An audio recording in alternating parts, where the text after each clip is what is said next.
तुम्ही सर्वजण मस्त मजेत आणि भरपूर आनंदात असाल. सो सकाळची घाईगडबड आटोपलेली आहे. सकाळची घाईगडबड मीन्स मुलांची कामं आटोपलेली आहेत.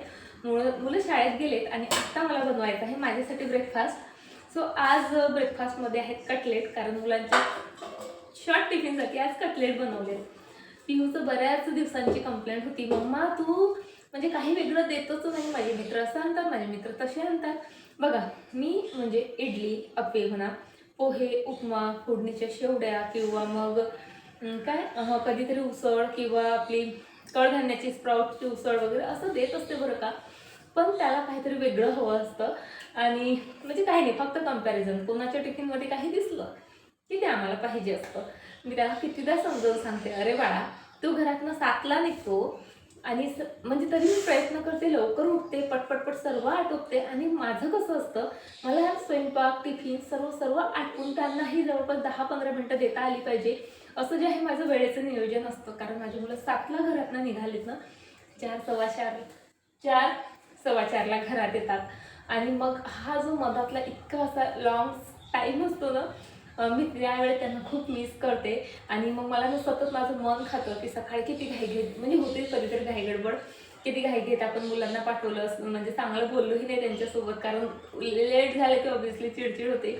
चिडचिड केलं किंवा अरे आज तर किसी पण नाही घेतली, हगी पण नाही दिली, असं तसं होतं माझ्या डोक्यात. ते विचार दिवसभर चाललेले असतात जोपर्यंत मग आरोपी घरी येत नाहीत. त्यामुळे माझं असं असतं की जे झटपट होईल ना ते बनवायचं आणि मस्त मग मुलांना 10-15 मिनटं तरी त्यांच्यासोबत घालवायची. मग आरूची वेणी घालणं असू देत, पिऊची तयारी करणं असू देत, त्याच्यासोबत थोडीफार मस्ती असू देत, ह्या सर्व गोष्टी. पण त्याला हे सर्व कळत नाही. त्याला कुणाच्या टिफिनमध्ये काही दिसलं की ते हवं असतं. खूपदा त्याला म्हणजे सर्व गोष्टी समजून सांगायचा प्रयत्न असतो माझा की अरे बाबा तू घरातनं 7ला जातो, तुझा मित्र 8:45ला जरी निघाला तरी तो 15 मिनिटात शाळेत पोचतो. त्याची मम्मी 7ला 8ला जरी उठली की त्याला पाहिजे ते बनवून देऊ शकते ऑब्व्हियसली. आणि म्हणजे तुला 7ला जायचं असतं, माझी घाई गडबड होते, हे नाही बनवू शकत, असं तसं. पण पिहूला काही ह्या गोष्टी कळत नाहीत. म्हणून म्हटलं चला काहीतरी वेगळं ट्राय करायचं, म्हणून जे आहे मी आज आपले पोहा आणि आलूचे जे कटलेट आहेत ते बनवायला घेतलेत. खूप सोपी आहेत खरं तर, पण घाईघाईत सांगू का डोक्यातच येत नाहीत, सुचत नाही नेमकं काय बनवायचं ते, असं होतं. किंवा कधी मग वेळेवर जरी आठवलं तरी मग आलू उकडलेले वगैरे नसतात वगैरे वगैरे. आज उठल्याबरोबर आधी आलू उकडायला टाकलेत, नंतर आंघोळीला गेली आणि नंतर जे आहे स्वयंपाक केला आणि त्यानंतर कटलेट बनवले. तेव्हा मी शूट करायला घेतलं खरं तर, फक्त म्हणजे आलू वगैरे स्मॅश करायचं तेवढं घेतलं. तर आरू आली आणि मम्मा तू आम्हाला सांगतेस की सकाळी मोबाईलला हातच लावायचा नाही, मग तू कशी काय लावतेस. तुम्ही एवढ्यात ऑब्झर्व केलं असेल, मी सकाळी मोबाईल म्हणजे शूटही फार काही करत नाही. 1-2 फक्त बाहेरचा व्ह्यू वगैरे केला, कॅप्चर तर केला. बाकी रेसिपीज, स्वयंपाक किंवा ती घाई गडबड मी काहीच शूट करत नाही. कारण आपण सकाळी मोबाईल हातात घेतला ना, आपला भरपूर वेळ त्यामध्ये जातो. भरपूर वेळच नाही बरं का, इथं फक्त वेळच नाही तर याचा संबंध डायरेक्ट आपल्या म्हणजे बऱ्याचशा गोष्टींसोबत आहे. पुढे बोलते मी या विषयावर तुमच्यासोबत. म्हणजे आज मला बोलावंसं वाटत आहे. आता माझ्या डोक्यात भरपूर गोष्टी आल्यात, पण आत्ता जर बोलत बसले तर माझा ब्रेकफास्ट राहून जाईल. आणि माझ्या ब्रेकफास्टसोबत मी हलगर्जीपणा पण अजिबात करू शकत नाही, ती मला सवय झाली. बघा आपलं कसं असतं, मुलांनी काही खाल्लं नाही की आपली कशी चिडचिड होते. किंवा आपल्याला मुलं विदाऊट खाण्याची बाहेर गेली की किती पस्तावा येतो, अरे मुलांनी खाल्लंच नाही. तसं माझं आता माझ्या बाबतीतही आहे. मी स्वतःला सवय करून दिलेली आहे ती. मी जर ब्रेकफास्ट केला नाही की मग माझं दिवसभर चालतं की स्नेहा तू आज ब्रेकफास्ट स्किप केला. कारण आता मला माहीत आहे, तितकी मॅच्युरिटी आलेली आहे की कशाने काय कसे इम्पॅक्ट आपल्या बॉडीवर होतात, बॉडीवर होणारे इम्पॅक्ट आपल्या मेंटल हेल्थपर्यंत कसे पोहोचतात, हे सर्वांचा अभ्यास आता या 35 वर्षात करून झालेला आहे. ऑब्व्हियसली तितकी मॅच्युरिटी आलेली आहे आता की कोणी कुणाचं नसतं, आपलं शरीर सर्वात महत्त्वाचं आहे. आणि त्यामुळे मी माझा ब्रेकफास्ट जो आहे स्किप करू शकत नाही. आता मी ब्रेकफास्ट बनवायला घेते आणि काय कसं झालं ते तुमच्यासोबत शेअर करते. म्हणजे माझ्या सकाळच्या काही अशा सवयी ज्या मी स्वतःला लावून घेतल्या, त्यामुळे माझ्यामध्ये किती फरक झाला. म्हणजे आपण जरी म्हणतो काय छोट्या मोठ्या गोष्टी आहेत, पण त्या आपल्या बॉडीवर, आपल्या मेंटल ॲबिलिटीवर किंवा ओव्हरऑल सर्वच गोष्टीवर कशा इम्पॅक्ट करतात ना, ते सर्व मी आज तुमच्यासोबत शेअर करते. आणि शेअर करण्याचं कारण हेही एक आहे का, मला बऱ्याचदा कमेंट येते की तू एवढे सर्व कामं कसे करून घेते, किंवा कामं करतानाही स्नेहा तू हसतच असते, तुझा मूड दिवसभर इतका फ्रेश कसा असतो आणि बऱ्याचशा अशा कमेंट्स असतात. सो म्हटलं त्याचंही उत्तर म्हणजे या माझ्या आजच्या व्हिडिओतून तुम्हाला मिळेल आणि ह्या माझ्या सकाळच्या सवयीतून त्यातली एक तरी सवय तुम्ही स्वतःची चेंज केली किंवा त्यासंबंधी स्वतःला रिलेट करून काही बदल झाला तुमच्या सकाळच्या रुटीनमध्ये तर तुम्हाला नक्की त्या गोष्टीचा फायदा होईल. सो मी फक्त 3 सवयीबद्दल आता मी तुमच्यासोबत बोलणार आहे. त्याही अगदी नॉर्मल आहेत. त्यातल्या काही तुम्ही फॉलो करतही असाल किंवा करतही नसाल. सो तुम्ही आज माझा हा व्हिडिओ बघितल्यावर फक्त काही दिवस त्या सवयींवर काम करून बघा, प्रॅक्टिस करून बघा. तुम्हालाही तुमच्या डेली रुटीनमध्ये भरपूर बदल झालेला जाणवेल. तुमचा मूड सुद्धा चांगला राहायला लागेल किंवा दिवसभर आपला जो थकवा असतो किंवा आपण म्हणतो ना की कामाचं नाही करावंसं वाटत, कशात मनच नाही लागत, झोपूनच राहावं असं वाटतं, थकवाच जाणवतो. ह्या सर्व गोष्टी नक्कीच तुमच्या कमी झालेल्या तुम्हाला जाणवतील. तर बघा, ज्याला जिंकायचं असतं ना त्याला मागे ओढून पाहायची सवय सर्वात आधी सोडावी लागेल. म्हणजे आपण जरा प्रयत्न केला ना तर आपण आपली प्रत्येक सकाळ अशी बनवू शकतो जी आपल्याला ॲव्हरेज ते एक्स्ट्रा ऑर्डिनरीपर्यंत नेऊन पोहोचवू शकते. आता जसं मी म्हटलं मागे ओढून पाहायची सवय म्हणजे यातही ज्या आपल्या आधीच्या सवयी आहेत त्याबद्दलच मी बोलते आहे बरं का. सर्वात पहिली सवय आपल्या सकाळची जी आपण बंद करायला पाहिजे ती म्हणजे सकाळी मोबाईल हातात घेणं. आता आपल्याला आपल्या मेंटल प्रोग्रामिंगवर काम करायचं असेल तर ही एक महत्त्वाची सवय आपल्याला सोडावी लागेल. आता मला सांगा, सकाळी अशा किती बायका आहेत ज्या मोबाईल हातात घेत नाहीत, दुसऱ्यांचे व्हॉट्सअप स्टेटस चेक करत नाहीत किंवा स्क्रोल वगैरे करत नाहीत. सांगा, मला माहीत आहे सकाळी उठल्यावर हेच आपलं पहिलं काम असतं. कोणं काय स्टेटस ठेवलं, कोणी स्टेटस थ्रू कोणाला कसा टोमणा मारला, कोणी कुणाचा वाढदिवस असूनही स्टेटसवर का ठेवलं नाही, कोणती साडी घातली, कोण कुठं फिरायला गेलं, कोण काय शॉपिंग केली, बापरे हिचं घर किती चांगलं, बापरे हिची मुलं किती हुशार, बापरे हिचा नवरा किती स्मार्ट, किती प्रेम करतो हिच्यावर. हे सर्व सकाळी आपण दुसऱ्यांचं स्टेटस पाहतो आणि सकाळी मग आपला माइंड जो आहे कंपॅरिझन मोडमध्ये ॲक्टिव्ह होऊन जातो.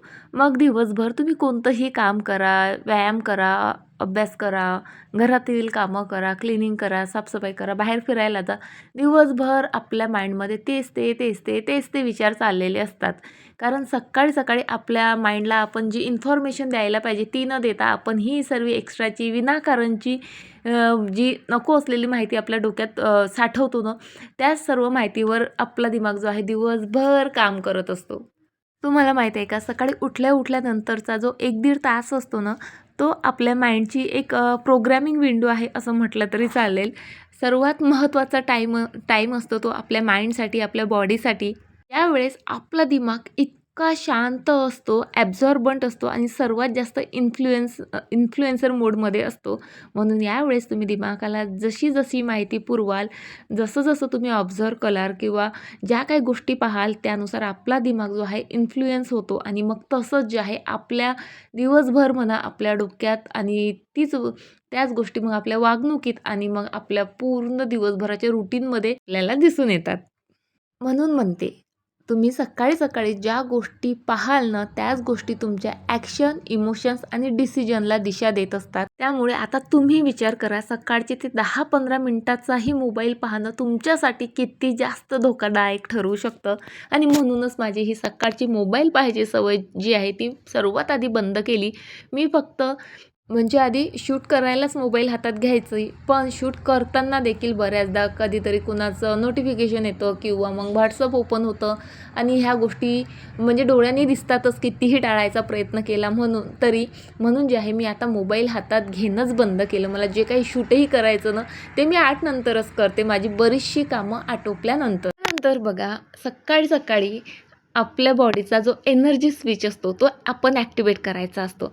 तो कसा, तुम्ही बऱ्याचदा माझ्या म्हणजे सकाळी जर मी काही शूट केलेलं असेल तर त्यात तुम्हाला दिसत असेल. बघा, मला सवय आहे, बेडरूमची माझी जी खिडकी आहे ती ईस्ट फेसिंगला आहे. त्यामुळे मी सकाळी रोज 5 मिनटं तरी म्हणजे दररोजचं माझं रुटीन आहे, विंडो ओपन करायची आणि 5 ते 10 मिनटं खिडकीमध्ये बसायचं. सूर्योदयाचा सुंदर व्ह्यू पाहायला मिळतो आणि सूर्याची कोवळी किरणंसुद्धा माहीत आहे का आपल्या बॉडीवर पडतात. व्हिटॅमिन डी वगैरे मिळतं ती गोष्ट तर आहेच, पण बघा निसर्गाचा एक एक रुटीन आहे. सूर्योदय जसा होतो तसं प्राणी पक्षी सर्वच जागे होतात. तशीच आपली बॉडीसुद्धा निसर्गाचाच एक पार्ट आहे आणि त्या चक्रानुसारच जे आहे आपल्या बॉडीचंही काम चाललेलं असतं. त्यामुळे सकाळी सकाळी थोडंफार आपल्याला सूर्याची एक किरणं किंवा सूर्याच्या प्रकाशात जायला पाहिजे, फिरायला पाहिजे, डीप ब्रिदिंग करायला पाहिजे. यामुळेही आपला माइंड खूप छान ॲक्टिवेट होतो. माहीत आहे आपल्याला सकाळी भरपूर धावपळ असते, मुलांचे टिफिन वगैरे वगैरे, पण ते गेल्यावर आपण अशी 10-15 मिनटं स्वतःसाठी काढलीत ना तर आपला माइंड बराच फ्रेश होतो. म्हणजे मी तरी माझ्या रुटीनमध्ये ॲड केलं आहे. आता पिहू गेल्यानंतर मी जरी बाहेर नाही जाऊ शकत ना तरी माझ्या विंडोमध्ये मी 5 ते 10 मिनटं घालवते. छान तिथे हवाही खूप खेळती असते आणि सूर्यप्रकाशही भरपूर मिळतो. त्यानंतर एक्सरसाइज करते.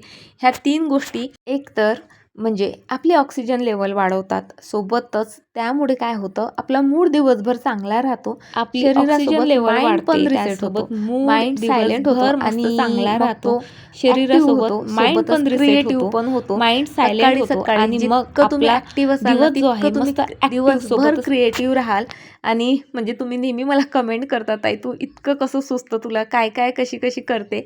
सो त्याचं ॲन्सर हेच आहे. सकाळी सकाळी मी माझ्या माइंड म्हणजे खूप जास्त ॲक्टिव्ह ठेवायचा प्रयत्न करते. त्यामुळे दिवसभर माझी बॉडी पण त्यानुसार रिॲक्ट करते आणि दिवसभर ॲक्टिव्ह असते. त्यामुळे माझ्याच्याने भरपूर घरातील कामंही होतात किंवा मग जे काही क्रिएटिव्ह गोष्टी मला करायच्या असतात त्याही मी हॅपीली आणि खूप चांगल्या मूडसहित न थकता करू शकते. बरं चला, तिसरी सवय जी मी स्वतःला लावून घेतली ती म्हणजे भरपूर पाणी पिते. मी सकाळी उठल्या उठल्या जवळपास 4 ग्लास पाणी मी म्हणजे गरम पाणी त्यामध्ये निंबू आणि शहद घालून पिते. ही आता माझी सवय झाली. सुरुवातीला भारी जातं. मी सुरुवात ही 1 ग्लासपासून केली होती. आता मी 4-4.5 ग्लास पाणी आरामात पिऊ शकते. मला कोणताच त्रास होत नाही, मळमळ होत नाही किंवा डच झाल्यासारखं असं काहीही वाटत नाही. जेव्हा आपण रात्री झोपी जातो ना आपण झोपतो मात्र आपल्या बॉडीचं काम चाललेलं असतं ते म्हणजे डिटॉक्सिफिकेशनची प्रोसेस जी आहे ती रात्रभर जी आहे रेग्युलरली आपल्या बॉडीमध्ये चाललेली असते आणि त्यासाठी आपल्या शरीराला गरज असते ती म्हणजे पाण्याची. म्हणून सकाळी सकाळी उठल्या उठल्या 3-4 ग्लास पाणी प्यायला हवं. पण आपण आपल्या बॉडीला काय देतो, गरमागरम चाय कॉफी म्हणजेच काय तर ॲसिडिटी. बघा गरम पाणी प्यायची एक चांगली सवय मी स्वतःला घालून घेतली. त्यामुळे काय होतं आपलं डायजेशन जे आहे ना ते सुपर ॲक्टिवेट होतं, सोबत मेटाबॉलिझम बूस्ट होतं आणि ओव्हरनाईट जे काही टॉक्झिक घटक आपल्या बॉडीला बाहेर काढायचे असतात ते सर्व काढण्यास पाणी मदत करतो. फक्त ह्या 3 सवयी सकाळच्या 1 तासासाठी तरी मी फॉलो करते आणि त्याचे मला भरपूर छान रिझल्ट आहे. आणि हो या सर्व सवयींमुळे ना म्हणजे कामंही भरभर होतात, आपल्याला वेळही भरपूर मिळतो. जसं तुम्ही बघितलं माझ्या घरातली सर्व कामं आटोपलीत मी, इवन क्लिनिंगसहित, ती पण फक्त 9:45 वाजेस्तोवर.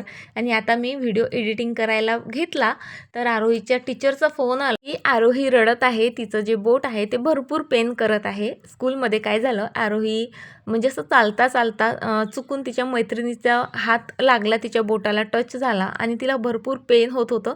तुम्ही या आणि तिला घेऊन जा. सो त्यामुळे आता मी अकोल्याला आली घरातील सर्व कामं आटपून. खरं तर माझी इच्छा नव्हती, कारण म्हणजे मला असं वाटत होतं की तिने 10-15 मिनटं आराम केला असताना स्कूलमध्येच तर तिचं जे बोट पेन करत होतं ते तिला आराम पडला असता आणि तिला तिचे अदर पिरियड जे आहेत ते अटेंड करता आले असते. आणि माझी तशीच इच्छा होती, कारण भरपूर दिवस तिची शाळा पडली होती पण तिचे पप्पा काही ऐकत नव्हते. त्यांचं असं आहे की मुलांना त्रास होत आहे आणि तू जबरदस्तीने शाळेतच बसायला लावते असं तसं. आणि सर्वात जास्त भीती मला या गोष्टीची होती, तिचा जर का त्रास वाढला किंवा तिने काही आणखी गोंधळ घातला की मग ओरडा मलाच पडेल की तुला म्हटलं होतं ना चल म्हणून, तू ऐकत नाही, तुझ्यामुळे मुलांना त्रास झाला असं तसं. फक्त म्हणजे आरूच्या त्रासाला घाबरून नाही तर आरूच्या पप्पांच्या त्या बोलण्याला घाबरून जे आहे मग मी तिला शाळेत घ्यायला गेले. आणि बघा जसं मी म्हटलं ना तसंच झालं. आम्ही शाळेत जाईस्तोवर तिच्या हाताचं जे पेन होतं ते बऱ्यापैकी कमी झालं होतं. तिने रडून रडून डोळे वगैरे सुजवले होते ती गोष्ट वेगळी. सो तिला आम्ही घेतलं. त्यानंतर दवाखान्यात वगैरे जायचा विचार होता आमचा, पण मी घरूनच डॉक्टरांनी तिला जे औषध दिलं होतं ना ते घेऊन गेली होती. सो गेल्या आम्ही तिला ते दिलं. थोड्या वेळ स्कूलमध्येच बसलो. सो तिला बरं वाटायला लागलं आणि मग काय पप्पा डीमार्टला चला, मला हे पाहिजे ते पाहिजे, बाईचे फरमाईश चालू झाल्यात आणि आम्ही आलो डीमार्टमध्ये.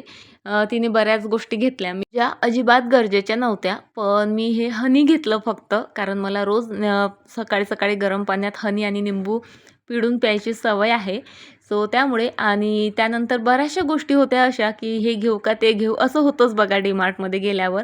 सो हा गॉगल आवडला होता, घेऊ का नको असं माझं चाललेलं. सो फायनली घेतलाच. त्यानंतर बरीचशी शॉपिंग काहीही गरज नसताना झाली आणि शेवटी मी म्हणजे माझं डेस्टिनेशन म्हणजे ह्या काचेच्या भरण्या तिथपर्यंत येऊन पोचली. आणि इथे आल्यावरनं म्हणजे बऱ्याचदा घेऊ का घेऊ का घेऊ का असं होतं. आणि मागे मी ठरवलंही होतं 2-2, 3-3 करून बऱ्यापैकी जे आहेत हे जार गोळा करते. पण मग आरोहीच्या पप्पांनी अगदी चांगल्या शब्दात मला समजावून सांगितलं. म्हणजे कसं असतं घेऊन देत नाही म्हटलं ना की आपणही जरा हट्टाला पेटतो की नाही मला पाहिजेच. पण जेव्हा समजावून सांगितल्या जातात तेव्हा आपल्यालाही काही गोष्टी पटतात. तसंच काहीसं माझं झालं. आणि इथे मग मी ठरवलं की ठीक आहे आता जेव्हा माझं घर होईल ना तेव्हाच जे आहे हे जार वगैरे कलेक्ट करायचं माझं जे स्वप्न आहे ते मी पूर्ण करेल. बरं चला आता हे काय म्हणतात याला हे पिहूला हवं होतं. या गोष्टीसाठी आमचं भरपूर रडणं पडणं झालेलं आहे. सो आज आम्ही तेही घेतलं आणि त्यानंतर आत्ता आली मी घरी.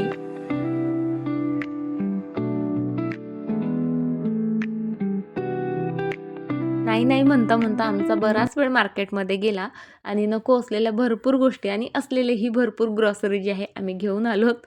सो चला आता हे सर्व मला व्यवस्थित काढून भरून ठेवायचं आहे आणि त्याआधी मला आरोहीला झोपी घालायचं आहे कारण तिनं भरपूर चिडचिड करत होती.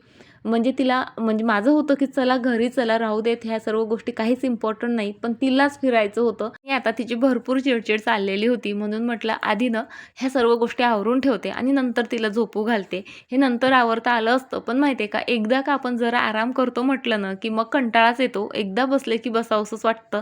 म्हणून ही सर्व ग्रॉसरी वगैरे सर्व मी व्यवस्थित भरून ठेवली आणि त्यानंतर आधी बाईलाच व्यवस्थित मिठीत घेऊन झोपी घातलं. तिचं दुखलं की असतं असं की मम्मा मिठीत घे मला झोपू घाल वगैरे वगैरे. बरं चला तर आता मी माझ्या छोटूशा बाळाला झोपू घालते आणि आजचा जो व्हिडिओ आहे तो इथेच संपवते. आय होप तुम्हाला आजचा व्हिडिओ आवडला असेल आणि माझ्या ह्या छोट्याशा ज्या 3 सवयी आहेत त्याने माझ्या लाईफमध्ये बरेचसे चेंजेस केलेले आहेत. त्याही तुम्हाला नक्कीच युजफुल ठरतील. आणि चला मग व्हिडिओ आवडला असेल लाईक करा, शेअर करा आणि हो स्वतःची भरपूर काळजी घ्या. चला उद्या भेटते तुम्हाला. बाय. टाटा.